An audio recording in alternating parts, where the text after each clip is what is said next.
छठे अध्याय का अंतिम भाग, यह श्लोक 46वां और 47वां हम लोग चिंतन कर रहे थे।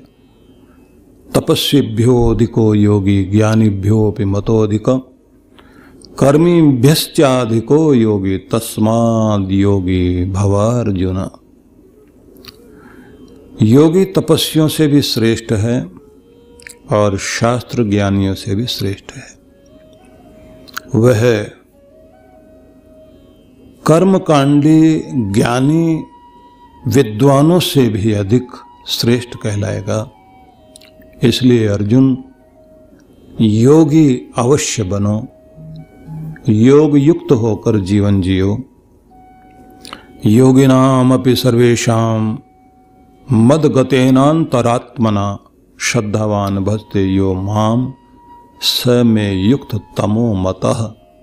समस्त योगियों में भी जो पूर्ण निष्ठावान होकर अपनी अंतर आत्मा से मेरी आराधना करता है, मेरे पारायण होकर चलता है, उस योगी को मैं सर्वाधिक युक्त श्रेष्ठ मानता हूं। 2 श्लोक हैं।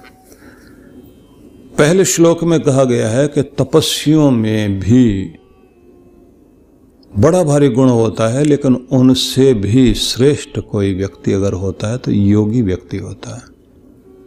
तपस्या जिस चीज के लिए की जाती है कि आपका तप आपके जीवन में आपके गुणों को निखारते हुए अपने अंतर आत्मा में लगे हुए जन्म जन्मांतरों के कलुष को जलाने और धोने का कार्य हमारी तपश्चर्या करती है।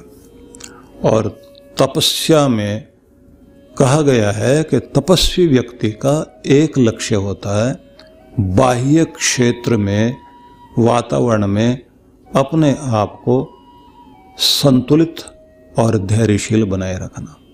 इसलिए एक परिभाषा दी गई कि किसे तपस्वी कहा जाएगा, तो कहा गया है द्वंद्व शयनम तपः। ये जो संसार के द्वंद्व हैं, इनको बर्दाश्त करते हुए जो संतुलन बनाए, वो व्यक्ति तपस्वी कहलाता है। तो संसार में 2 तरह की विपरीत धाराएं चला करती हैं, अनुकूलता के साथ प्रतिकूलता, सुख के साथ दुख, संयोग के साथ वियोग, लेने के साथ देना, आने के साथ जाना। ये 2 विपरीत चीजें हैं। मतलब एक तरफ दिन है, एक तरफ रात है, एक तरफ अंधेरा है, एक तरफ प्रकाश है। गर्मी है तो सर्दी भी है, दोनों के बीच जिंदगी चलती है। और दोनों में जो चीजें अति हो जाती हैं वो हमको ज्यादा पीड़ित करती हैं। इसलिए हम लोग कहते हैं सम अवस्था आ जाए, तो कहते हैं सम अवस्था तो थोड़ी देर के लिए आती है, लेकिन तुम्हारा मन ही सम अवस्था में पहुंच जाए तो बड़ी बात होती है। भारत के ऋषियों की बड़ी भारी परंपरा थी और उन परंपराओं को मानने वाले लोगों का ढंग भी बड़ा अद्भुत रहा है। एक साधु हुए हैं नारायण स्वामी, उपनिषदों पर भाष्य लिख रहे थे, मथुरा में रह रहे थे। तो किसी एक व्यक्ति से उन्होंने कहा, भैया थोड़े दिनों के लिए हमें एकांत स्थान दे दीजिए जिसमें हम बैठ करके और कुछ अपना चिंतन मनन करें और वहाँ कुछ लिख लें। उन्होंने कहा, महाराज मेरे पास एक स्टोर है, गोदाम है, टीन का बना हुआ है, साफ सुथरा, वहाँ कोई आता जाता नहीं, वहाँ बैठ जाओ आप।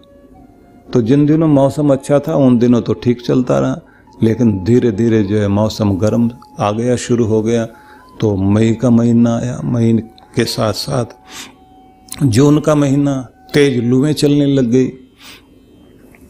अब जेठ के महीने में ऊपर से इतनी तेजी के साथ में गर्मी पड़ रही है, उस गर्मी से टीन तपती है और वो जो उसकी गर्मी, उसकी जो भभक है, जैसे तवा गर्म हो जाए और उसकी आंच नीचे पहुंचे, तो वो उनके शरीर को काला हो गया शरीर। और वो उपनिषद पर लिख रहे हैं और मन मन में भाव रखते हैं कि बिना तप के कोई चीज पूरी नहीं होती। तो एक दिन स्टोर का मालिक मिलने के लिए आ गया उस गोदाम का। तो देखा महात्मा जी अंदर तो नहीं है। ढूंढा तो देखा जाकर के कि वो धूप में खड़े हुए हैं, लुओं के बीच, पानी वानी पी रखा है, शरीर में पसीने चल रहा है। वो बोले महाराज यहाँ क्या कर रहे हो? बोले ये मन कहता है बार बार के अंदर बहुत गर्मी है, मैं इसको समझा रहा हूं बाहर इससे भी ज्यादा है। तो बाहर की गर्मी जो है ना अभी तेज लग रही है, तो उसके बाद ये मुझे कहेगा अंदर ही ठीक है। अब अंदर जाके बैठूंगा ना तो फिर जैसे ही वहां बैठूंगा पानी वानी पीकर लिखना शुरू करूंगा, घंटे 2 घंटे के बाद फिर ये मुझे कहेगा नहीं बाहर चलते हैं, और फिर बाहर आ जाऊंगा।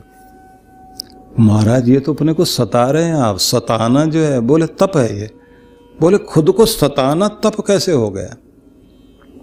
महात्मा बोले सताने का मतलब नहीं है, इसका मतलब होता है कितनी भी प्रतिकूल स्थिति में जिंदगी जीनी पड़े, अंदर से संतुलन नहीं बिगड़ना चाहिए, क्योंकि मन तो आपको बेचैन करेगा ही करेगा।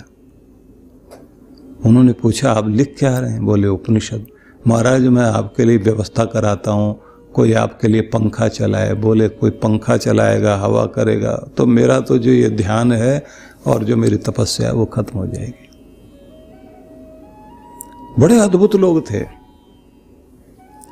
मैं ये नहीं कहता आपको कि आप भी इसी तरह करने लग जाएं, लेकिन मैं ये जरूर कहूँगा कि आप अपने आप को अंदर से संतुलन बनाए रखने के लिए और अपने नियम कठोर बनाए रखने के लिए जीवन का कोई नियम टूटे नहीं, आंधी तूफान आपको रोके नहीं, आप लक्ष्य से भटके नहीं, इसके लिए तो तप होते हैं।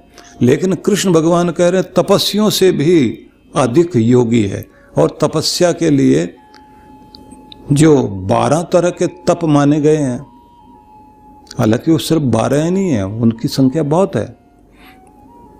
जो लोग पंचाग्नि तप करते हैं कभी उनके बारे में आप सोचिए।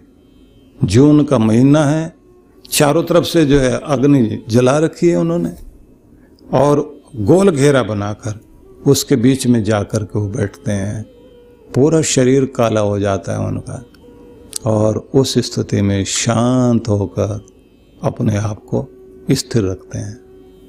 और ऐसे में कोई मजाक उड़ाने वाला पहुंच जाए, ढोंग कर रहे हैं, पैसा लोगों का लेने के लिए ढोंग कर रहे हैं, प्रभावित करने के लिए नाटक चल रहा है, तो दुनिया तो मिल जाएगी।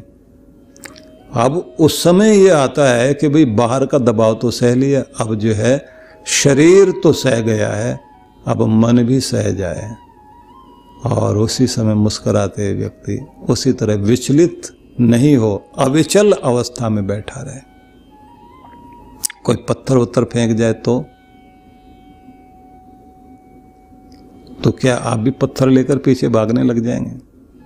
संसार है, किसी योगी के लिए तपस्या करना आसान बात नहीं है, लेकिन वो तप होता है ऐसा नहीं है, बहुत तरह के तप हैं। पर अगर हम तपस्या के बारे में बात करेंगे तो ये बड़ी लंबी चर्चा हो जाएगी, लेकिन इसमें एक तपस्या होती है जिसको बोलते हैं तितिक्षा तप। तितिक्षा तप जो है वो सहन करने का तप है, बर्दाश्त करना। तितिक्षा का मतलब ही होता है बर्दाश्त करना, और बर्दाश्त करने का मतलब होता है कि आप कितने अपने आप को स्थिर कर सकते हैं। वातावरण को बर्दाश्त करना, परिस्थितियों को बर्दाश्त करना, कड़वे बोल बर्दाश्त करना, अपमान को भी बर्दाश्त करके आप अपनी जगह शिव वाली स्थिति में आ जाए कि दुनिया का कड़वाहट वाला जहर पीकर भी स्थिर और शांत बैठे हुए भगवान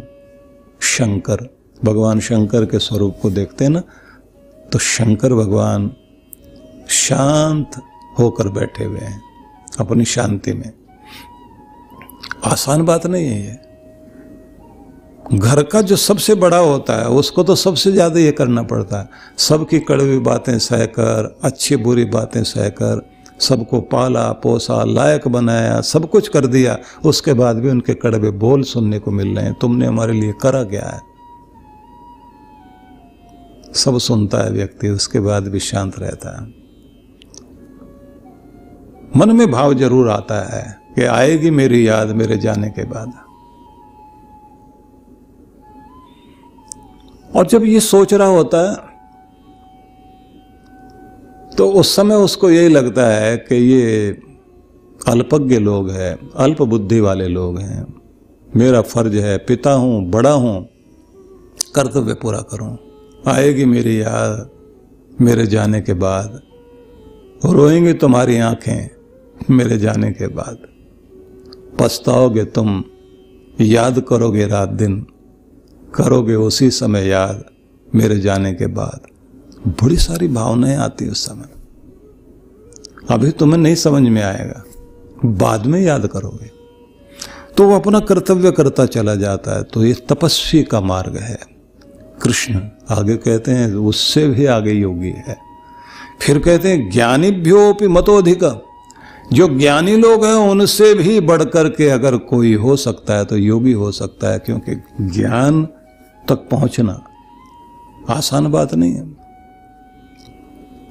व्यास ऋषि का वर्णन आता है ना कि व्यास ऋषि एक सभा में बैठे थे जहां सारे ज्ञानी गुणी लोग थे। उस समय प्रश्न रखा गया था, दुनिया में सबसे गया बीता हुआ, सबसे ज्यादा पिछड़ा हुआ इंसान कौन होगा? केचित् वदन्ति धनहीन जनो जगन्य। कुछ ने कह दिया कि जिसके पास धन नहीं है, दुनिया में सबसे ज्यादा गया बीता पिछड़ा इंसान वही। केचित् वदन्ति बलहीन जनो जघन्य। कुछ ने कह दिया जिसके पास बल नहीं है, बलहीन निर्बल आदमी, उसकी कहां कोई पूछ होती है। अब एक एक शब्द को अगर हम विचार करें, गुणहीन व्यक्ति, बलहीन व्यक्ति, धनहीन व्यक्ति, दुनिया में सबसे गए बीते लोग हैं। तो आखिर में व्यास ऋषि ने निर्णय दिया, व्यासो वदति अखिल शास्त्र गिराम प्रणेता, नारायण स्मरणहीन जनो जगन्य। भगवान नारायण का जिसने स्मरण नहीं किया और मनुष्य की देह पाकर भी उसे पाने की कोशिश नहीं की, सबसे गया बीता दुनिया में वही है। सबसे लूटा पिटा उसे मान लो, कुछ नहीं कर पाया अपनी जिंदगी में। कि इसलिए तुम धनहीन हो, गुणहीन हो, बलहीन हो, ये सारी बातें साधारण हो सकती हैं, लेकिन तुम भक्तिहीन भी हो तो ये सबसे ज्यादा दुखदायी बात है। तो इसलिए कहते हैं कि ज्ञानियों में भी वह व्यक्ति श्रेष्ठ है, ज्ञान पाने के बाद भी जिस व्यक्ति ने अपने जीवन में ध्यान को, योग को महत्व दिया है, तपस्या करते हुए, ज्ञान प्राप्त करते हुए, और कहते हैं कर्मिभ्यश्चाधिको योगी। बड़े बड़े यज्ञ याग कर्म करने वाले जितने भी लोग होते हैं, लगता है कि बड़ा तीर्थ कर रहे हैं, बड़ा यज्ञ कर रहे हैं, बड़े बड़े महान कार्य कर रहे हैं। कहते हैं अगर वो भगवान से नहीं जुड़े, तुम्हारे प्रत्येक कर्म में प्रभु नहीं है। हनुमान जी ने क्या दर्शाया था? 9 लखा हार है, लेकिन तुम कहते हो कीमती है, तो दांतों से चबा करके देख रहे हैं, तोड़ दिया मन का, कितना कीमती रत्न तोड़ा, और क्या कहते हैं मुझे तो कीमती नहीं लगता। क्यों? इसमें तो राम जी है ही नहीं, ये तो राम जी से दूर ले जाने वाली चीज है।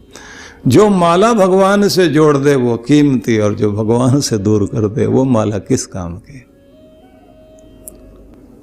कृष्ण भगवान ने इसलिए कहा कि अर्जुन, महत्वपूर्ण बात है कि योगी होना चाहिए, इसलिए तस्मात् योगी भव अर्जुना, अर्जुन योगी बन जाओ। और फिर उन्होंने कहा क्या इससे भी कुछ श्रेष्ठ होता है? आगे उन्होंने कहा योगी नाम सर्वेशाम मदगतेन अंतर आत्मना। वह योगी महान श्रेष्ठ कहलाएगा जिसकी अंतरात्मा, जो निष्ठावान होकर, जिसका अंतस्थ मेरी आराधना में हर पल लगा हुआ है, जिसके अंदर से मेरा ध्यान कभी टूटता ही नहीं, परमात्मा का ध्यान टूटता ही नहीं। श्रद्धावान भजते यो माम, श्रद्धा वाला होकर जो मुझे भजता है, कहते हैं स में युक्त तमो मतः, मेरी ऐसी मान्यता है, मैं ऐसा मानता हूं अर्जुन वो मेरा सबसे श्रेष्ठ भक्त है। अब ये बात और भी सोचने वाली है। जो आपकी भक्ति का समय है, उतनी भक्ति के समय में आप बैठ के भक्ति कर लें, ये तो एक अलग बात हो गई। लेकिन जो अपना काम करते हुए, चलते फिरते, उठते बैठते, सब काम करते, जिसका अंतःकरण प्रभु से जुड़ा हुआ है, इस स्थिति को ही कहते हैं अजपा जाप करना। ये आसान बात नहीं है।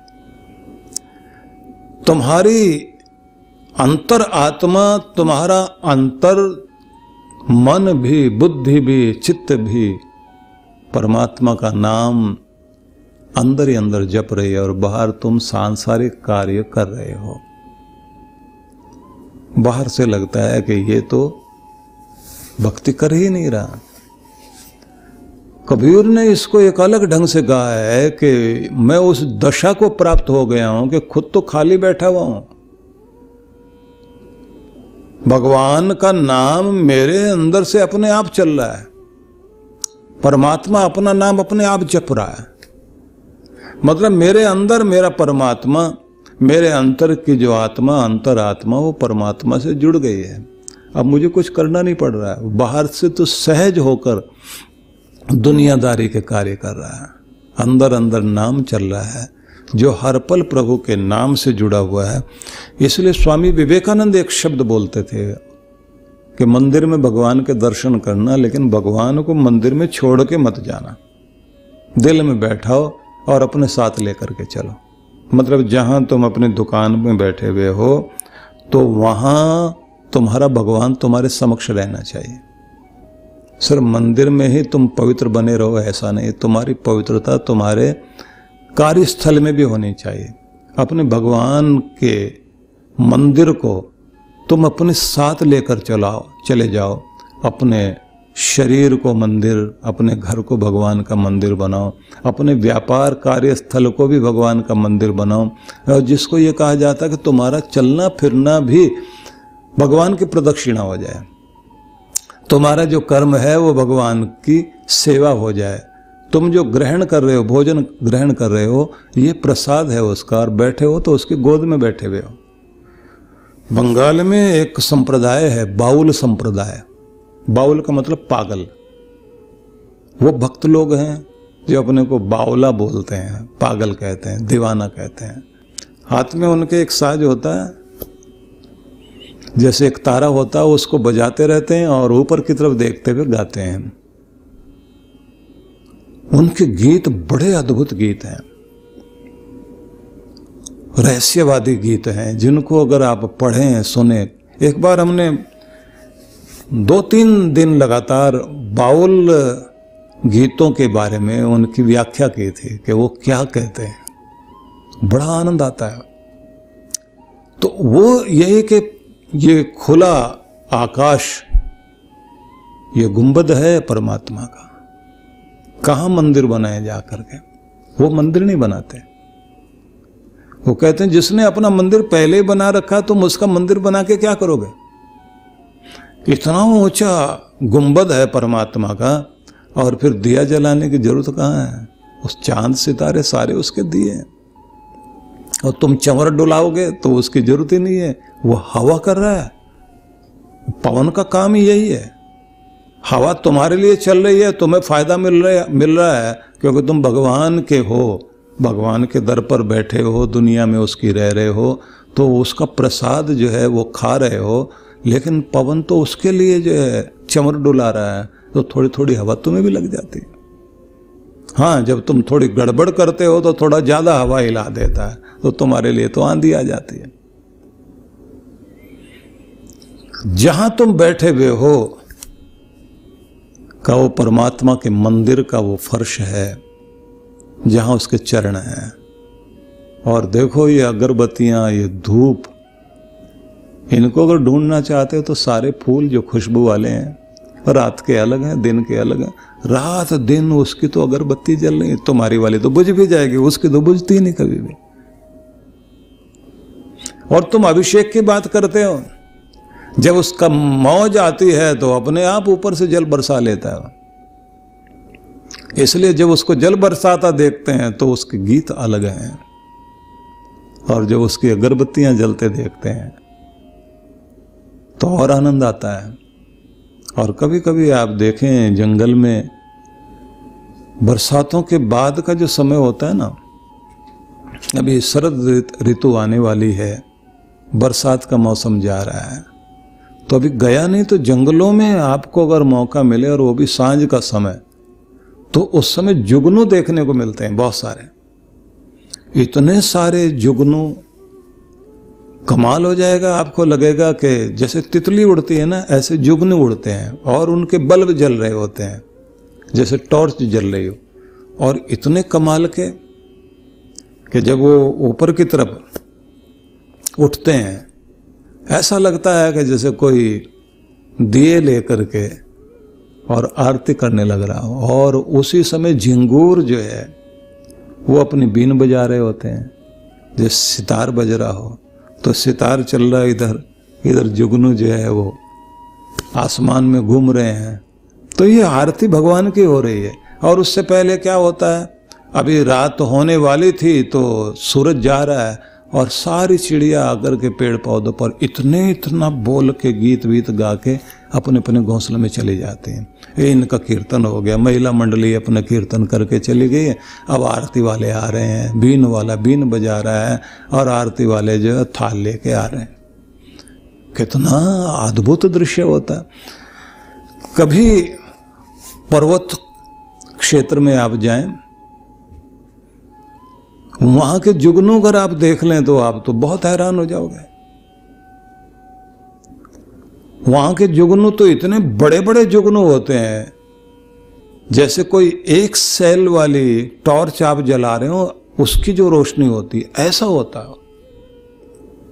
अभी पिछले दिनों जैसे हमारे साधना के लिए लोग जो है वो हिमाचल में जाते हैं चांद्रायण तप करने के लिए हमारे साथ में, तो 20 मई के लगभग से शुरुआत होती है और 10 जून तक वो कार्यक्रम चलता है।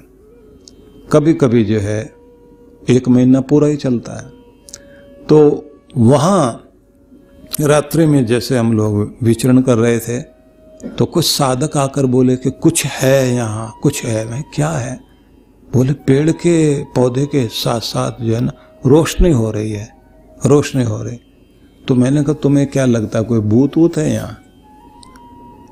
नहीं, बड़ी अजीब सी रोशनी होती है और जलता है बुझता है, जलता है बुझता है, जलता है बुझता है, ब्लिंक हो रहा है। और गए तो हमने देख कर उनसे कहा कि ये जुगनू है। नहीं, जुगनू तो बहुत छोटे छोटे चमकते हैं ना, ये तो बहुत रोशनी दूर तक फैला रहा है। तो एक व्यक्ति जो है वो पकड़ के लेके आया, वो जुगनू ऐसे हाथ पे रखा, पूरे हाथ पर रोशनी फैली हुई और इतना बड़ा जुगनू। लेकिन कभी आप कुमाऊं के जंगलों में देखें, पर्वतीय क्षेत्र, बड़ा आश्चर्य लगेगा। नदी का किनारा हो और वहां सांझ हो और आप जो है वहां के जुगनू देखें, वो नीचे से पेड़ों तक ऊपर तक जाते हैं। और इधर झिंगूर की आवाज, और झिंगूर वहां के थोड़े अलग टाइप के मिलेंगे पहाड़ों में जो आपको मिलेंगे। औरों की जगह के तो झिंगूर हैं वो तो झुंड, जो नीचे जो घास फूस के झुंड बने हुए होते हैं उनके अंदर बैठ के बोल रहे होते हैं। ये तो पेड़ के ऊपर बैठ के बोलते हैं और बड़ी तेज आवाज आती है उनकी। तो भगवान की आरती तो हो रही है वहां। तो इसलिए बाउल लोग ये कहते हैं कि क्या तुम साज बजाओगे और क्या गाओगे? प्रकृति अपने आप उसकी आरती कर रही है, बस तुम तो लीन होकर श्रद्धा भाव से प्रणाम कर लो, और ये प्रणाम करोगे तो वो सुनेगा तुम्हारी प्रार्थना को। तो इसलिए कृष्ण भगवान जब कहते हैं श्रद्धावान भजते यो माम स में युक्त तमोमता, श्रेष्ठ है वो जिसकी श्रद्धा गहरी है और श्रद्धा भावना से अपने अंतःकरण में मेरा ध्यान हर पल करता रहता है, जिसका जाप अंदर चलता रहता और बाहर से सांसारिक कार्य करता रहता है, कहते हैं वो मेरा श्रेष्ठ भक्त है। और ऐसे श्रेष्ठ भक्त जो है वो योगी लोग, वो मुझे प्रिय हैं। इसलिए भगवान ने ये कहा कि कुछ भी हो तुम योगी बनो, साधक बनो। तुम्हारा साधना का क्रम अगर टूट भी गया तो भी ये ध्यान रखना घाटे का सौदा नहीं है, अगला जन्म और भी ज़्यादा सुखदायी हो जाएगा और उसी में फिर तुम्हारी भक्ति भी आगे चलेगी। लेकिन बात इतनी नहीं है, बात ये भी है कि ऐसा योगी इस धरती पर कुछ बड़ा करके भी जाता है। परमात्मा से जुड़े हुए लोग ऐसी ऐसी चीजें बनाकर दुनिया में चले गए। कोई किसी क्षेत्र में भी भगवान से जुड़ा हुआ व्यक्ति था तो कोई चित्रकार चित्र बना गया ऐसा कमाल के, कोई मूर्तियां बना गए, मंदिर बना गए, कोई बड़ी बिल्डिंगें बना गए, कोई शिक्षा सदन बना गए। उनका योग अलग तरह का ही है। इतनी सारी चीजें दुनिया में बनी हैं, ये परमात्मा के वो दीवाने थे जो काम करके गए हैं। भगवान अपने आप चुनेगा आपको, आप तो बस उसकी राह में लग जाइए और वो आपसे न जाने कितनी कितनी बड़ी चीजें करवाएगा और उसे करने में खुद को भी आनंद आएगा कि हाँ इस देह से कुछ हुआ है, इस शरीर से मैं कुछ करके गया हूं। तो सबको बहुत सारी मंगल कामनाएं। ये 6वां अध्याय बड़ा अद्भुत अध्याय है। ऐसा देखा जाए तो सारे अध्याय भगवान के बहुत अच्छे हैं, लेकिन जैसे ये ध्यान का है, ऐसे 12वां अध्याय जब आप पढ़ोगे तो वहां भगवान जब ये कहते हैं मेरे प्यारों की पहचान तो मैं आज बताता हूं। कौन मेरे प्यारे हैं? एक वे जो मुझे प्यार करते हैं, एक वे जिन्हें मैं अपना सबसे प्रिय मानता हूं। तो उनकी पहचान वहां दी गई है। लेकिन अभी तो हम कल से फिर 7वें अध्याय में प्रवेश करेंगे। सभी के लिए बहुत सारी मंगल कामनाएं। ओम शांति शांति शांति ओम।